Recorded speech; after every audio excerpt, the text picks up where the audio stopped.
Good morning. Good morning, Anna. Hey, good morning, ladies. How's everything going Morning. today? Good. This is well, Dr. Josie and Andy, and we are, of course, we're still in Arizona this morning. So we have a beautiful cloudy morning, which is different. We've had a lot of sun. So it's kind of nice to have a little bit of cloud cover this morning. And then we're visiting today with Anna, Garrett, Novak. And Anna's are you in Beulah this morning? I'm in Beulah this morning. Yep, I'm working from the Beulah office today, but I do live in Hazen. Yes. Good morning, Anna. So Anna and I have known each other for I don't know, I'd have to sit and think. We've known each other for a long time. 26 And years. 20, that's a long Oh, time. Yeah. how'd you And guys meet? we met, Anna was an employee at TGI Fridays and I was a manager. We had a great working relationship. Mhm. And when Anna graduated from college, she went to University of Maryland. You should be telling this, I guess, instead of me. Um, we just then forged a friendship, and which I'm very thankful for. So actually, that's a good place to start. Why don't you Yeah, tell us about your education and your the flow of your career from back then to where you're at right now? sure. Well, I appreciate you guys having me on today to start Mhm. off with that. So I'm originally from Pick City, very, very small town, like 150 people, gravel roads, a couple of paved roads, but I think we ran out of money. So, anyways, uh, that's where I'm from. Spent 18 years living there. Um, Went to high school in Hazen, graduated in 2000, and then after that, moved to Bismarck to study at the University of Mary. And let's see, I got a bachelor's degree in communications and an emphasis in public relations. Graduated in 2005 and stayed living in Bismarck. But of course, during my college years, I think I was a sophomore. And that's when I started working at Fridays, and that's where Andrea, and I'm probably the only person that calls her Andrea, but it's so hard to change it. It's like when somebody gets married, and you always remember their maiden name. But anyways, got to know her through that, and she was always just kind of a caretaker. I think that's just sort of in her nature. But then, yes, after I graduated from college is really when we connected more so on a friendship level. And super, super grateful for that. One of those friends that I've just, had for over 2 decades. And it's not normal to find that, not normal to find that connection, especially when you're going through different phases of your life. I think about how much has changed since, I started working at Fridays, when I was 19 years old. And then when I graduated, I got married and had kids and then had more kids and moved up to Hazen about, 12 years ago.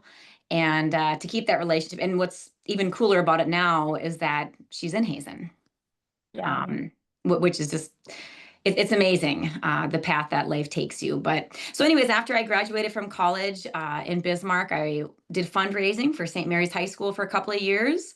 And then after that, I started working for two stockbrokers. And myself, after that, I got my Series 7 and 63 and insurance licenses. And then my husband started working out at the Coteau Freedom Mine, which is a coal mine just north of Beulah. And that was, well, 15 years ago. And once he started working out there, he had been commuting back and forth for about a year, and we just decided that it wasn't going to work. So that's what brought us up to this area 12 years ago. And coincidentally, the guys that I work for, they had an office space that they were just leasing, and they would come up for appointments. And when I mentioned that we were wanting to move up here just so he wouldn't have that commute, they said, "Do you want to work from the Beulah office?" And I said, "Well, yeah." And they said, "Do you want to work full time or part time?" And I said, "Part time if I can." And I just felt like God's hand was on that because we knew that we wanted to expand our family. At that point, we had two sons, and we knew we wanted to have four. Of course, four looks different when you have zero kids and one kid and two kids and three kids, but we were blessed with four sons. And so it's been great. And then I went to high school in Hazen, and the fact that my kids are friends with my friends' kids, and I know the homes that they're spending time in, and the kids that they're playing football or baseball or basketball with or track or whatever they're in, to know them personally. And so it's been a huge blessing. And then I suppose after, well, about 4 years ago, I was approached to run for the legislature and kind of felt didn't really want to do it, to be honest with you. I mean, it was just one of those things that I felt like I just have so much going on. I've got the kids, I've got my job. Um, but I prayed about it and I felt convicted to run. And I kind of thought, well, maybe I won't win because obviously there are lessons that you can learn, win or lose, out of it. God teaches us in whatever situation we're in. But I ended up winning. And so, yeah, I have to kind of decide right now if I want to run again. But that's been a really interesting and unique experience to serve the people where I live in District 33, but in the entire state of North Dakota, and to look at things from a different lens. What might be best for my district isn't necessarily best maybe for the state of North Dakota and vice versa. And, so often you kind of get put in a box. I'm a Republican, but not everything that is typically Republican do I vote in favor of or against. Do you know what I mean? Just because Republican or a Democrat looks different in different parts of the state. So yeah, Right. that's my background. I want to quickly touch on the friendship piece of this because I find that our friendship is a great representation to me. I think we've all had friends come and go in our lives. And Mhm. and when I was younger, I struggled with that because I'm someone who, um, I'm I, I think loyal is a good word, but like or I don't know what it is, but I like when I'm your friend, then I'm your friend like forever, right? So then when people started coming and going out of my life, I really struggled with that. Like I didn't understand it, and of course now I understand that there are seasons for everything, including friendships, and sometimes it's just good to let go of them. But we've done a really good job at just accept because Anna's 10 years younger than I am. And so we've always been at different places in our lives, always. We've never been in the same place at the same time as far as children and careers and relationships and all those things. Mhm. So um, I, I, for whatever reason, we've navigated that very well in that we just accept I just, where each other is at. And, if we don't hear from each other for a while, or if we aren't able to commit to time to each other, it's fine. You just, accept it and love each other where we're at. And that hasn't been the case with all relationships in my life. So I'm Mhm. very thankful to have had that with you, where we just sort of have had that understanding. Yeah, I totally agree. Yeah. And I think that the way you described yourself is really good. You are loyal, but you're also, very understanding. And I feel like you've probably been more understanding to me than, I mean, than most people. Just because when you have 4 kids and a job and a husband, those are the priorities. But when you care about your friends, you do want to be with them. Um, but I've been very appreciative of that, and truly, it's uh, our relationship, it means so much to me, but probably because it has lasted kind of the test of time a little bit. But I would say too that you are very good about keeping in touch with people and trying to get people together. And I feel like in a relationship, when somebody spearheads that side of it, um, I think you have a greater chance of remaining friends over the years. Yeah, well, you've done the same thing. But I hear people, I wanted to bring it to attention simply because I will hear people like, well, you know, I didn't hear from Anna for 4 months. And so I'm just, I'm done with that friendship. And it's like, Yeah. it doesn't make sense to me, I guess. I don't quite understand that. I think, um, I just think loving people where they're at is the best way to maintain relationships, and it can be hard. I'm sure there was Mhm. times when I felt some kind of way about, you not, you had to do this with Lauren or you had to do this with, your family or whatever. But you just let it go and you just understand that, people have things that are important to them And, anyway, I Well, just, I agree with it's that. And I really difficult. feel it is. And I feel like, Yeah. it's really important, um, for everybody to understand, but I feel like women in particular to keep in the back of your mind that we should offer everybody grace for things. You know what I mean? I feel like women are pretty good at remembering things, whether, I feel Good, like that with bad, my ugly. husband sometimes too. I mean, he does something and then it's like, oh yeah, I remember you did something similar about 9 years ago. And Yeah. you know what I mean? Which Yeah. it's totally silly and it's not how we should be. But, I think on the friendship side, it's really important just to be understanding of each other and accepting as much as you can. But I've also had friends that have kind of come in and out of my life. I mean, friends that I really thought would be in my life until I died, and they've kind of gone their way, and whether they've moved somewhere or they're in a different group or their career has taken them a different path, whatever it is, we just maybe don't have as much in common anymore. Certainly wish them well. But God does bring different people in and out of your life, and there are Right. lessons to be learned from all of Right. them. Absolutely. Absolutely. Have you guys had the friendships come up back around? Like maybe you had them in, we'll just say like college, and then there's like a 10-year gap where you never spoke, and then Mhm. all of a sudden they're back in your life somehow. Like I've had Mhm. that happen more now, I'd say, than when I was younger. But Yeah. Mhm. yeah, Yeah. and Well, then just and it's pick neat up to where you see left off. people. It's neat to see people in a different light. You know what I mean? So like for Right. me, moving back to Hazen, I spend time with people that I wasn't necessarily good friends with in high school. And they've changed, and maybe I've just seen a different side of them than I did before. Um, but it is interesting. It is interesting. So what, you know, how do you balance? That is one thing that just boggles my mind about watching you and a lot of women, I guess, but you in particular. How do you balance having a part-time job and your job? Is it exactly part-time or is it kind of? I mean, it's fluid, right? Um, Yeah, my bosses are so good to me. So like when I serve in the legislature, so North Dakota is unique that we meet once every other year for our legislative session. Like that's when we vote on the bills and have the bill hearings and all that kind of stuff. And it's January through April. And so for my real job, I just get kind of a leave of absence. And they let me be gone.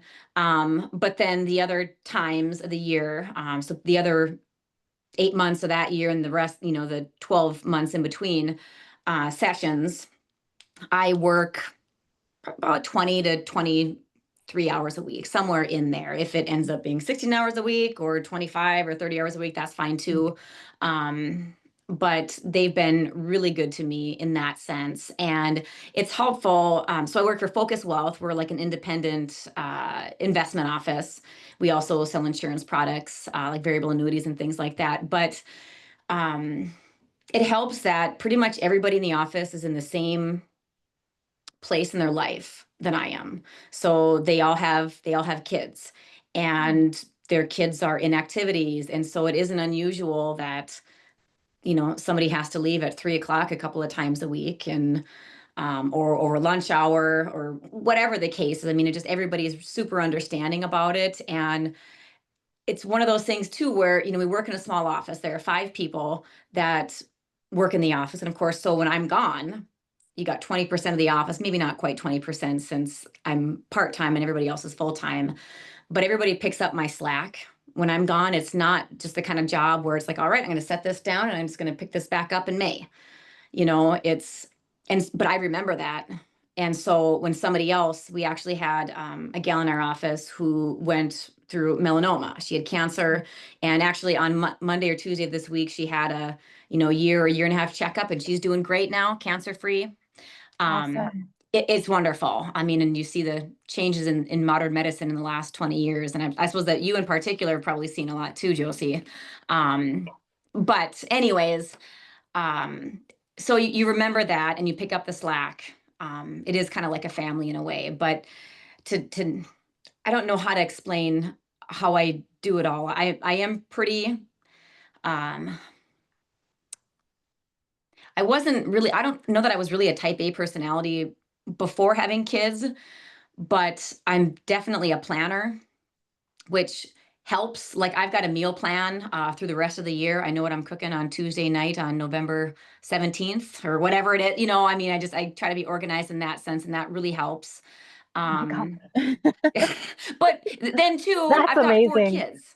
I have four kids though too, and Yeah. these people, they eat so much. They eat so much. Um, but just I guess I try to be as organized as I can. I don't get as much sleep as I should, and I probably don't have as much fun like with friends as I should.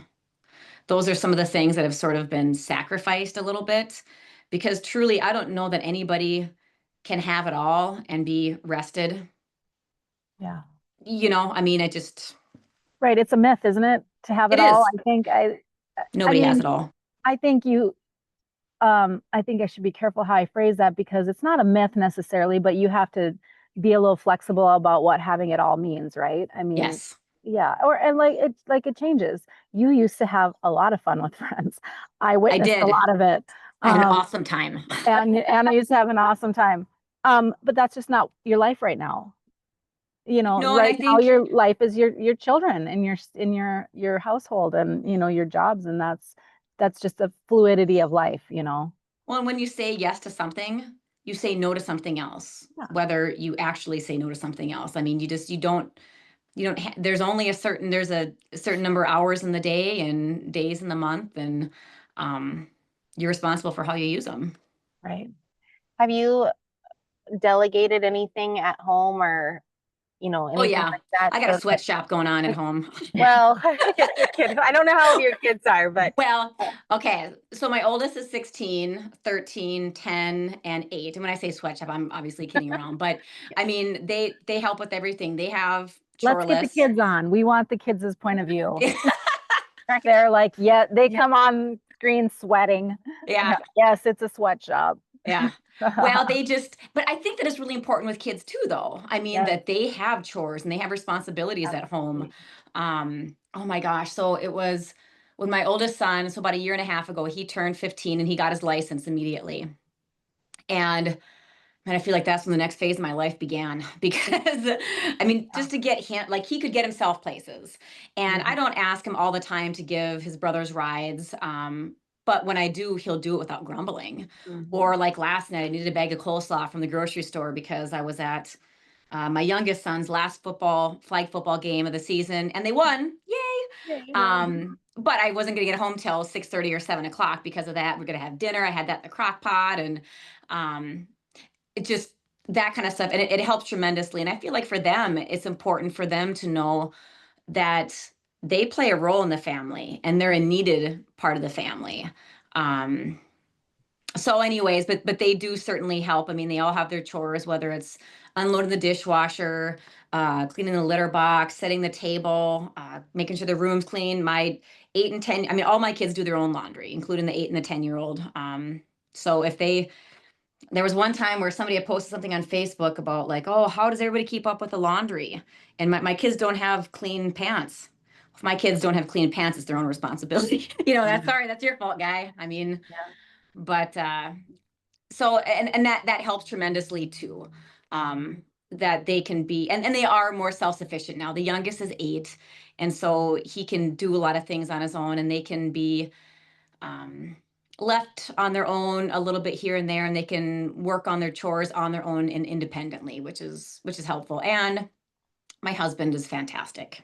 Yeah. He really is. He is. I married up with that one, but he is very much a family man, and so everything revolves around his family, uh, and he's a very hard worker Mhm. at his job, but he's very good for the most part about working his tail off when he's at work. And then when he comes home, he takes that hat off, his work hat, and he focuses on the family and things like that. And so that's really helpful too. Yeah, he's a good one. Yeah. He's a really good one. Yeah, he is. And I think of it from from the point of view of a partner, you're raising your sons to be good partners. Yeah. And Lauren, you and Lauren are raising your children, teaching them to do their laundry and to cook. Like they've brought me food and she's like, Simon made this, or, it was Simon's turn to make dinner or whatever. So then, they'd share some food with me and stuff. And I think that's wonderful. Because that's the kind of men that are going to make, there's such a man hater view a lot of times with women, and those are the kind of men that are going to change that view in the world, so I love that. And they're I just hope so. they're great kids. And of course I'm biased towards them, but they're just wonderful children. So Thank you. That's like the best compliment that a mom can get, right? they truly are. Yeah. I want to circle back to legislature just a moment. Like, what do you think about you was what brought the community to be like, I want you to run, like you should run? Like, what characteristics do you feel like they were looking for? Well, I think it's helpful. So I grew up in the area. And so for them to know me, for them to know my family and extended family, I mean, I think that that's part of it. But I really got involved with politics. Um, with my husband being a coal miner, my dad was a coal miner, my brother was a coal miner. Most of my uncles that live in the area, they worked in the coal industry in some capacity. And so I got involved because I'm a co-founder of a grassroots advocacy group called Faces of North Dakota Coal. And we just kind of try to humanize the people that work in the coal industry. You don't always hear that when you like watch the national news, but for my community, it's incredibly important. I mean, the tax revenue that goes to fund our counties, social services, our schools, um, all of our infrastructure, a vast majority of it comes from the coal industry, and that doesn't even touch on the revenue that goes to the banks and the grocery stores from people just investing money or shopping there, because there are over 3,000 people that work in the coal industry directly, but then there's something like 13,000 indirect jobs. They maybe like they provide a service to a plant or a mine. And so it's really important to my district 33. But I think, and I testified at county commission hearings. It sort of started when they announced the plans to close Coal Creek Station, which is the largest coal-fired power plant in the state. And we won't get into the specifics there necessarily, but that's where I got involved with talking to the county commissioners, and then testifying at the legislature. And so that's, I think, kind of how I got involved. And I have a lot of connections here just because I've spent a lot of my life here. And as I mentioned, my family's from the area. And, just that's what I love about the political system, especially at the state level, is because everybody comes from different parts of the state. And we bring different good and bad perspectives to the legislature, and we have to somehow figure it all out, right? And everybody has a different perspective. I mean, there aren't that many youngish women with kids in the public school system that are serving in the legislature right now, and so I feel like that voice is important to have there. But so is the retired farmer from Cass County. They bring a different perspective than I do, and you learn things from them and from talking with them. And but I guess that was kind of a long answer to your question. I just feel like the personal connections that I've had with people and my family, and building a name for myself and being really involved. Whether it's volunteering to take the gate at a baseball game, or helping with Feed My Starving Children, which is a food packing thing at my church that we do to send meals overseas to underprivileged kids, or whatever it is. I just feel like those connections are really what got me to be elected. Very cool. Yeah. So I mean, we've touched on this I think with most of our guests, but I'm curious, what do you do for yourself? When you're doing for your children and your husband and your community and your employers, what do you do? How do you take time for yourself, and what kinds of things do you choose to do? Um, the one there are a couple of things, but the one thing that I make time for every day, no matter how tired I am, is I exercise. So like during the legislative session, I would usually get up around, 'cause I drove back and forth to Bismarck every day for the most part, and I would wake up at, you know, 4 o'clock or 4:30, so I'd have a chance to walk on the treadmill for 30 to 45 minutes, or um, do some strength training. That's one thing that I do make time for every day. And if there's a way that I can involve my kids in it, sometimes I will do that. But a lot of times that's on top of my 30 minutes that I take for myself. Just because I do need that time. I really enjoy walking outside in the summertime, like on an early morning. I mean, there is nothing better than that in North Dakota. And I think North Dakota is interesting too, because we have an appreciation for nice weather, you We know, really do, because yeah. it's, we don't Yeah. have it all the time. Yeah. Um, but I do that. And then I also take, it doesn't happen every day. I really try to, but take time for personal devotions every day and reading the Bible. And we're doing a study on Hosea right now, and it's a tough read, kind of, if you're familiar with the book of Hosea. But anyways, that's something I make time for too. Aside from that, there isn't really a whole lot. I mean, it's just the season of life that I'm in. But I love being with my kids, and I love watching them in sports. It's been so fun, and I would love watching them do something else too. What they love sports, and the apple, they don't fall far from the tree, because my husband just, he loves sports, and baseball in particular. So yeah. What do you guys do for yourselves? Well, I mean, I think that 30 minutes that's all I think people, well, oh, I have no time. I have no time for this or that. But I think even 15 to 45 minutes is, you know, that's all it really has to be. Yeah. As long as it's consistent. Yeah. Like that's the big thing. Yeah. And Once something your that brain feeds gets ready you. for that, Yeah. it prepares itself for that time and knows how to slow down quicker. The brain stuff in me. Yeah. But yeah, The brain but stuff. it becomes a pathway that's stronger. And you Well, can- and what's interesting is, like, and I'm sure that other people are like this, that exercise regularly, but if I don't exercise, if I don't get a chance to exercise in the morning, I'm kind of in a crappy mood for a lot until I get to exercise, because I'm so wired that, like, I need this physically, emotionally, spiritually, mentally. I mean, I feel like that's an important part of it.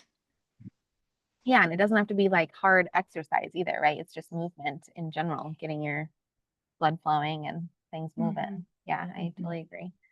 A little endorphin rush to Yeah. get going, really. Yeah, Yeah. most definitely. What do you and Lauren talk about goals you have for when you are empty nesters? So I'm 43, Lauren just turned 44. And so we are kind of starting to have some of those conversations. And with our oldest, he's going to be graduating next year, which my eyes hurt just thinking about it. I mean, it's so Yeah. hard to believe, things just, everybody says it, but it goes by so fast. But thinking about him graduating, realizing that, okay, at a certain point, it is just going to be us, right? We enjoy, sometimes we'll go on walks together in the evenings, which is nice. Um, we would like to get into golfing a little bit more. Lauren has had a couple of injuries that has kind of prevented him from doing a whole lot of golfing. But he wants to get back into it now. He's doing some physical therapy and other things like that. But we would like to do that. I love North Dakota, but I understand the desire, like what you're doing, Andy, where you have a place somewhere else where you get to spend some time and you get to explore. You have an adventure in a different part of the country and different weather and different people. I think that's a desire that we have. Haven't totally decided if it's more of a beach uh, or cabin in the woods. I'd like both, but unfortunately, I'm not rich, so. But we really enjoy, like, going to national parks and things like that. I mean, boy, those are just the treasures of our nation. Truly, if you spent time in Yellowstone or Glacier or even Teddy Roosevelt National Park, I mean, we're just Yeah. those places, the conservation efforts that are there. our family has gone and spent time in a lot of those parks, and it's incredible. And we really enjoy that and would probably like to do more of that, especially as we get older and have maybe a little bit more us time. Yeah. Well, if your kids are in sports and they love sports, what I found is it doesn't get changed a whole lot until they're like 22. Really? Well, if they're in, yeah, it's just a lot of running to college games and things like that, Oh which is yeah. super fun. I think my mom had more fun when we were in college than high school. It was just a whole new group of friends, and Yeah. then yeah, now she's got friends all over the country, which before it was very, local. Um, Where yeah, are you from? I'm from South Dakota.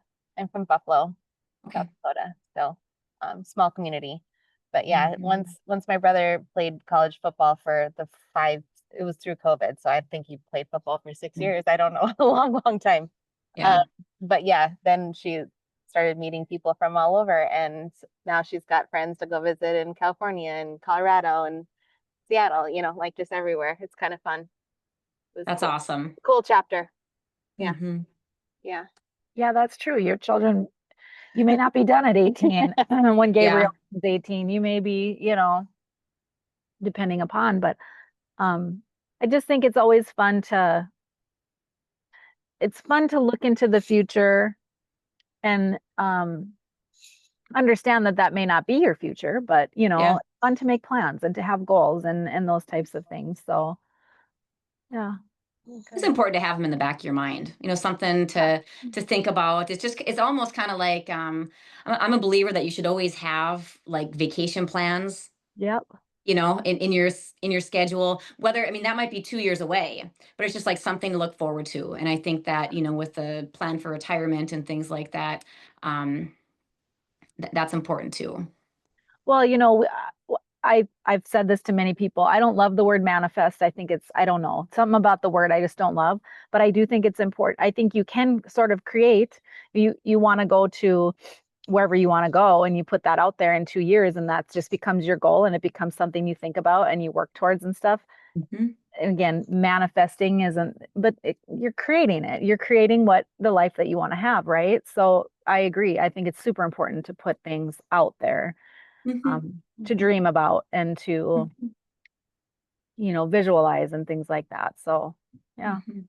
Well, and to think about what you actually enjoy. The day-to-day stuff, sometimes I mean, not that you're not enjoying it, but it's like remembering like, hey, I do really enjoy like this one conversation, or, like really focusing on the things that you actually do enjoy. And then that just comes more and more common Mhm. or Yeah. frequent, I should say.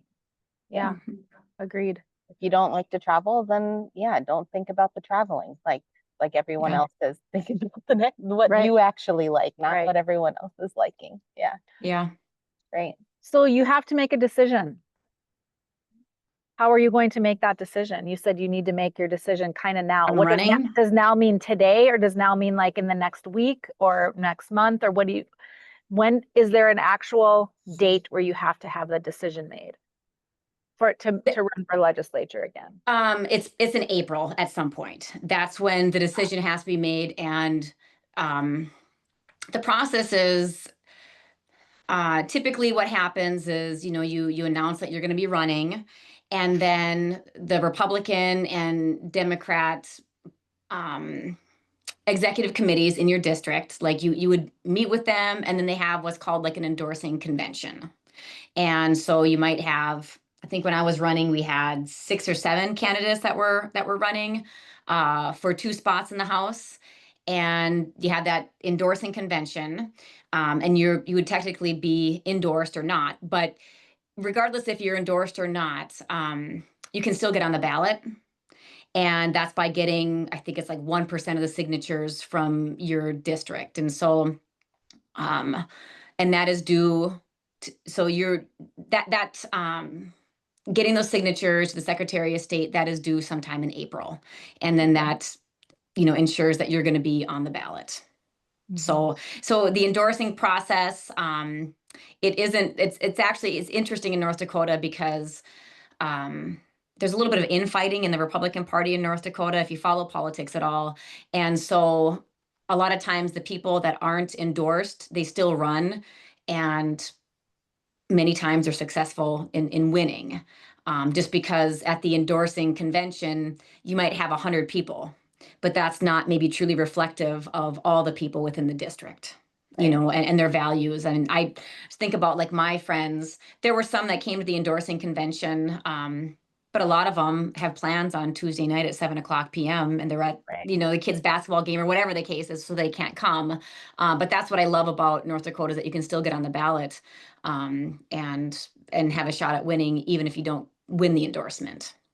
You know, I think what you just said is kind of the problem in politics. One of the problems in politics today is that those 100 people are not representative all the time of the entire population of said district or state, you know. And Yeah, you know, I think that's something that a lot of people struggle with, is those that are representing us don't necessarily represent us.